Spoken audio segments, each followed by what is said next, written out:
대통령이 30년 보유한 집을 팔았습니다. 그것도 시세보다 싸게요. 이게 단순히 한 사람의 부동산 처분일까요? 아닙니다. 지금 이 나라 최고 권력자가 직접 칼을 빼든 겁니다. 부동산 시장 정상화라는 이름으로요. 대통령 비서실장이 직접 나서서 밝힌 내용들, 그 안에는 우리가 몰랐던 정부의 진짜 속내가 담겨 있었습니다.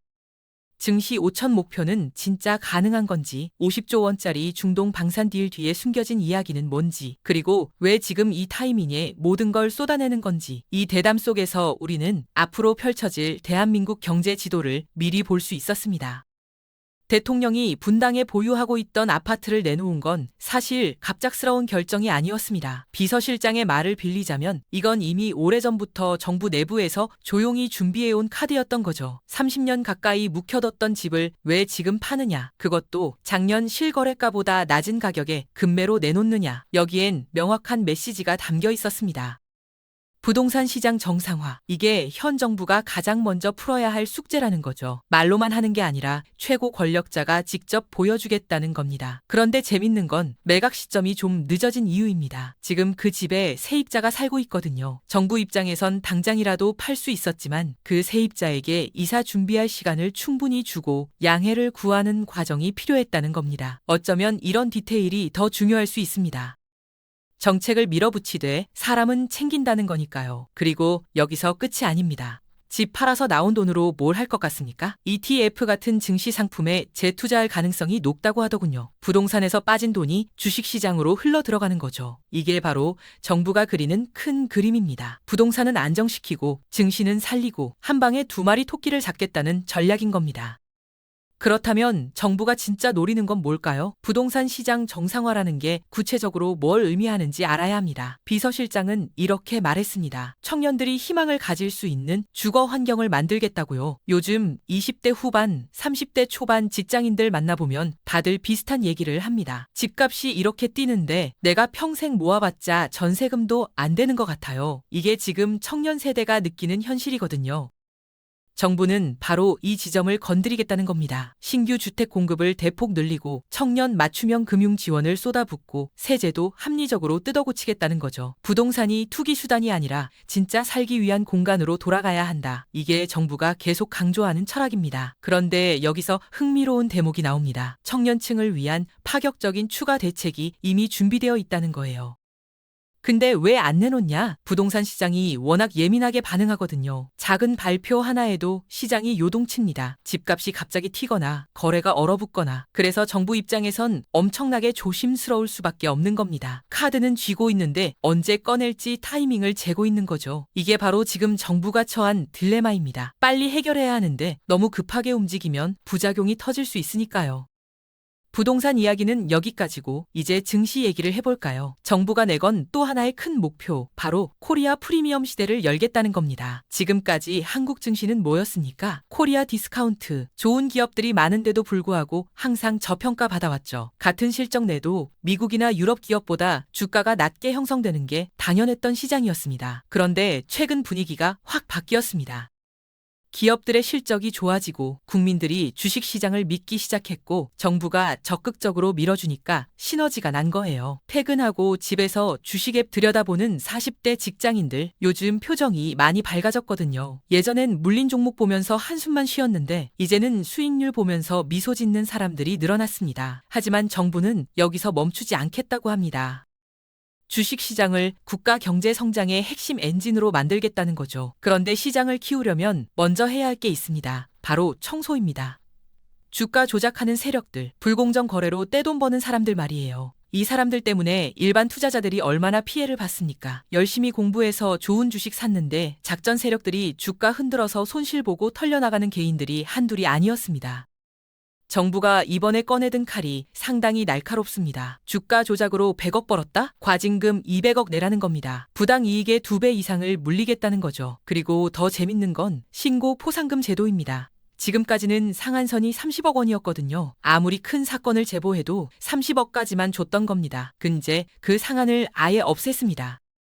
환수한 부당 이익의 30%까지 줄 수 있다는 거예요. 1조 원짜리 주가 조작 적발하면 포상금만 3천억이라는 얘기죠. 이 정도면 내부자들이 움직일 수밖에 없습니다. 조직 안에서 양심의 가책 느끼던 사람들, 이제 용기 낼 명분이 생긴 겁니다. 주가 조작 세력 청소는 첫 번째 단계고 이제 두 번째 작업이 시작됩니다. 바로 기업 지배 구조를 뜯어고치는 겁니다. 정부가 상법 개정을 서두르고 있거든요. 핵심은 기업 이사의 주주 충실 의무를 법에 명확하게 박아놓겠다는 겁니다. 이게 뭐냐면 이사들이 대주주나 오너 가족 이익만 챙기면 안 되고 모든 주주의 이익을 위해 일해야 한다는 걸 법적으로 강제하는 겁니다. 지금까지 한국 기업들은 어땠습니까? 대주주 눈치만 보면서 회사를 운영해왔죠. 소액 주주들이 아무리 목소리를 내도 씨알도 안 먹혔습니다. 배당은 쥐꼬리만큼 주고 자사주는 매입만 해놓고 소각은 안 하고 오너 일가 배만 불리는 일들이 비일비재했던 겁니다. 특히 자사주 문제가 심각했습니다. 회사가 자기 주식을 사들이면 주가 방어 효과가 있거든요. 그런데 사놓고 그냥 쌓아만 두는 거예요. 소각해버리면 유통 주식 수가 줄어들어서 주당 가치가 올라가는데 그걸 안 하는 겁니다. 왜냐, 나중에 오너 일가가 헐값에 다시 가져가려고요. 이제 그런 시대는 끝났다는 거예요. 자사주 소각을 의무화하고 기업이 번 돈을 일반 주주들한테도 제대로 배분하도록 강제하겠다는 겁니다. 동시에 칼은 반대쪽으로도 휘두릅니다. 회생 가능성 없는 부실 기업들은 시장에서 과감하게 퇴출시키겠다는 거죠. 좀비 기업들이 증시에 우글우글 붙어 있으면 전체 시장 신뢰도가 떨어지거든요. 옥석을 가려내고 건강한 기업만 살아남는 생태계를 만들겠다는 게 정부의 보관입니다. 그리고 마지막 카드가 하나 더 있습니다. 국민참여 성장펀드라는 걸 준비 중이라고 하더군요. 증시가 성장하면 그 혜택이 펀드에 가입한 일반 국민들한테 직접 돌아가는 구조를 만들겠다는 겁니다. 기업이 잘 되면 주가가 오르고 주가가 오르면 국민 자산이 늘어나는 선순환. 이게 바로 정부가 그리는 증시의 미래입니다.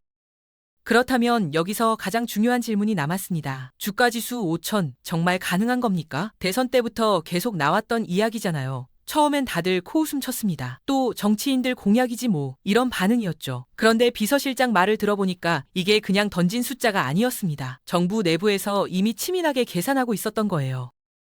주가 조작 세력 잡으면 몇 포인트 오를 것 같다. 상법 개정으로 투명성 높이면 또 몇 포인트 기대할 수 있다. 한반도 지정학적 리스크 줄어들면 외국인 투자가 들어오면서 또 오를 것이다. 이런 식으로 단계별로 목표를 쪼개서 시뮬레이션을 돌렸다는 겁니다. 그리고 내부적으로 끊임없이 토론했다고 하더군요. 이 조건들이 하나씩 충족될 때마다 지수가 어디까지 갈 수 있을지 말이죠. 그 과정에서 확신을 얻었다는 겁니다. 5,000이 불가능한 숫자가 아니라고요? 그런데 여기에 변수가 하나 터졌습니다. 바로 반도체 슈퍼사이클이에요. 전 세계적으로 AI 붐이 일어나면서 반도체 수요가 폭발한 겁니다. 정부 예상보다 훨씬 더 빠르고 강력하게 작용했죠. 삼성전자, SK하이닉스 같은 반도체 대장주들이 실적을 쏟아내기 시작했고 이게 코스피 전체를 끌어올리는 엔진이 된 겁니다.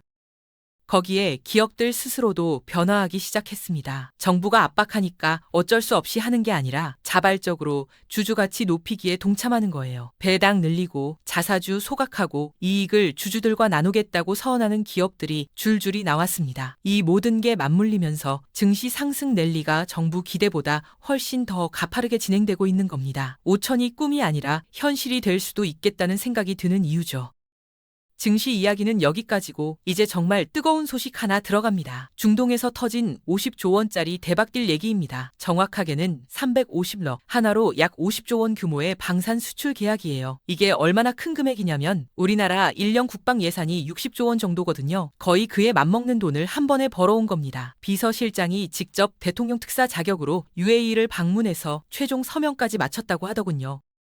근데 이게 하루아침에 뚝딱 이뤄진 게 아닙니다. 공식 회의만 8번, 비공식 만남은 11번 이상 했다고 해요. 물밑에서 얼마나 치열하게 협상했는지 알 수 있는 대목이죠. 처음 한국이 제안했던 금액은 300억 달러였습니다. 그것도 엄청난 규모인데 협상하다 보니까 상대국에서 먼저 요청이 들어온 거예요. 한국 방산 기술이 이렇게 뛰어난 줄 몰랐다. 추가로 더 사고 싶다고요. 그래서 최종적으로 350넬로 늘어난 겁니다. 왜 UAE가 이렇게까지 한국을 믿었을까요? 과거부터 쌓아온 신뢰가 있었기 때문입니다. 우리가 UAE에 원전 수출한 거 기억하시죠? 그거 성공적으로 잘 지어줬습니다. 특수전 부대 합동훈련도 같이 했고요. 이런 게 차곡차곡 쌓여서 국가 간 유대감이 만들어진 겁니다. 이번 계약에 뭐가 들어갔느냐? 통합 방공 무기 체계부터 첨단 항공 기술 지원, 최신 함정 건조까지 육해공을 다 커버합니다. 그리고 여기서 끝이 아니에요. 앞으로 양국이 기술력을 합쳐서 제3국 무기 시장에 같이 들어가기로 했습니다. 한국의 기술과 UAE의 자본이 만나면 무서운 콤비가 되는 거죠. 방산 계약도 대단하지만 사실 더 큰 그림이 따로 있습니다. 바로 원전 기술 공동 진출입니다. 지금 전 세계가 AI 열풍에 휩싸여 있잖아요. 챗 GPT 나오고 나서 모든 게 바뀌었죠. 각국 정부와 기업들이 앞다퉈 초거대 AI 모델 개발하고 데이터 센터 짓고 난리입니다. 그런데 여기서 문제가 하나 생깁니다. 전력이에요. AI 돌리려면 어마어마한 양의 전기가 필요하거든요. 데이터 센터 하나가 소도시 하나만큼 전기를 먹어치웁니다. 24시간 쉬지 않고 돌아가야 하니까 안정적인 전력 공급이 생명인 거죠. 그래서 전 세계가 지금 원전에 다시 주목하고 있습니다. 태양광이나 풍력으로는 감당이 안 되거든요. 날씨에 따라 발전량이 들쑥날쑥한데 어떻게 데이터 센터를 안정적으로 돌리겠습니까?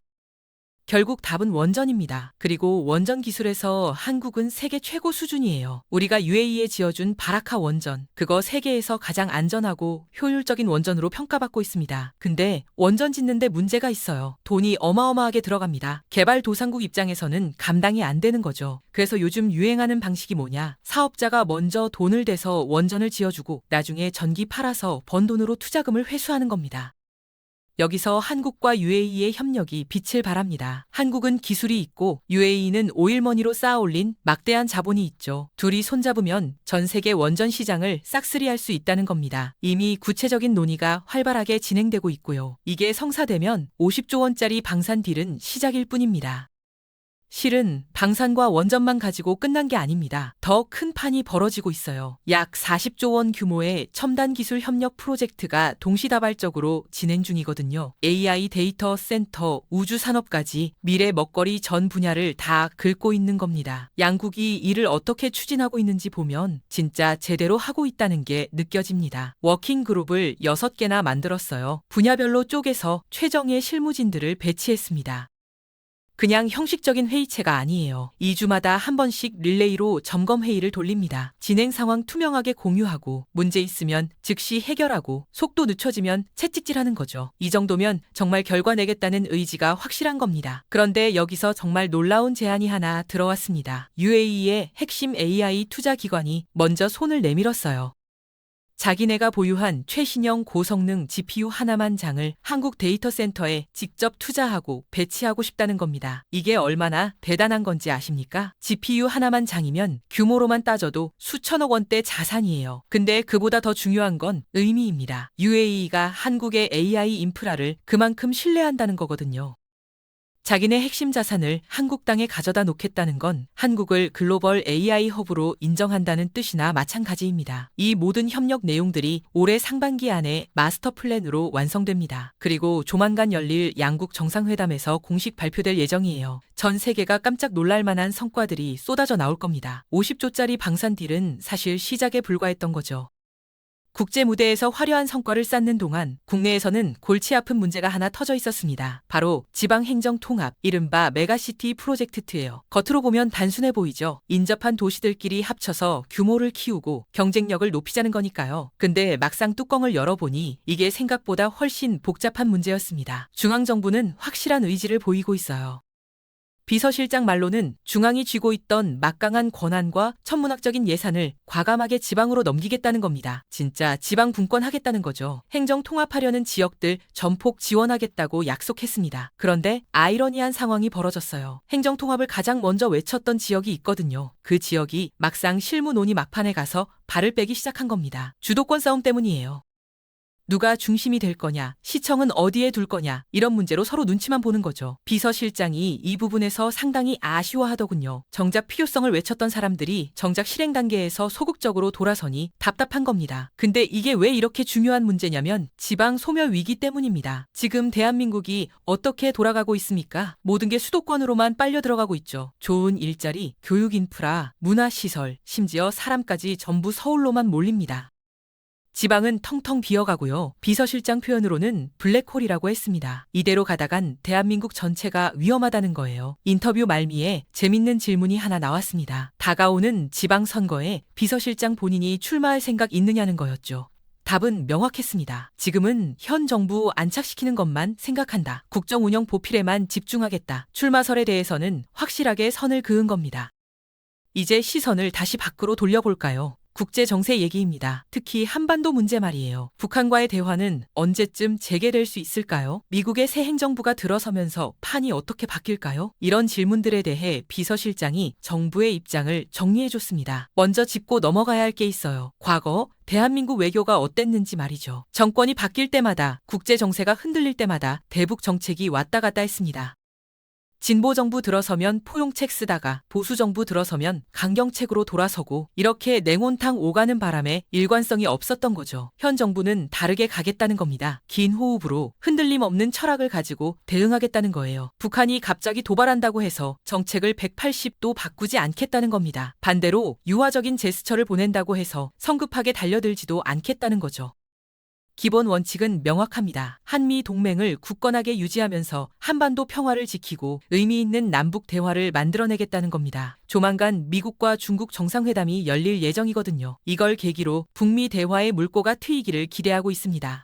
물론 섣부른 낙관은 금물이에요.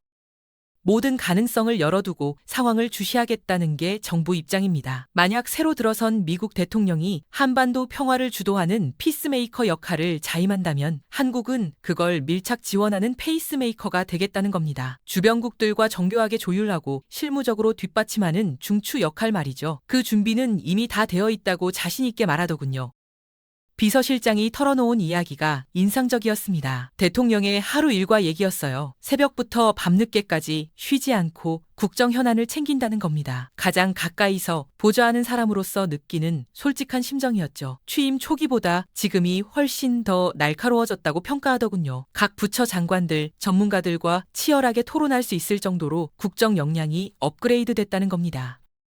정부가 앞으로 집중할 건 명확합니다. 경제 성장의 온기를 골고루 퍼뜨리는 거예요. 수도권만이 아니라 지방까지, 대기업만이 아니라 중소기업까지, 경력직만이 아니라 신입 구직자까지 그동안 소외됐던 곳으로 혜택이 흘러가 한다는 겁니다. 거창한 정책 발표가 중요한 게 아니에요. 서민들이 골목 상권에서 직접 체감할 수 있는 진짜 경제 회복, 그게 남은 임기의 최우선 과제라고 못 박았습니다.